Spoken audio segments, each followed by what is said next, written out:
The Healing of Blind Bartimaeus. From the Gospel of Mark, chapter 10, verses 46 through 52. They came to Jericho.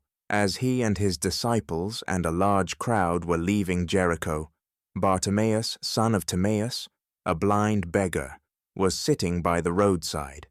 When he heard that it was Jesus of Nazareth, he began to shout out and say, "Jesus, son of David, have mercy on me."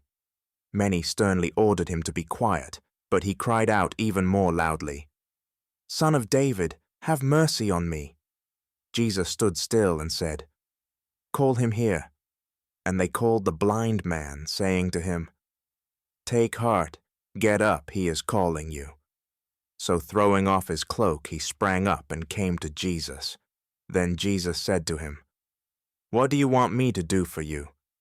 The blind man said to him, "My teacher, let me see again." Jesus said to him, "Go, your faith has made you well." Immediately he regained his sight and followed him on the way.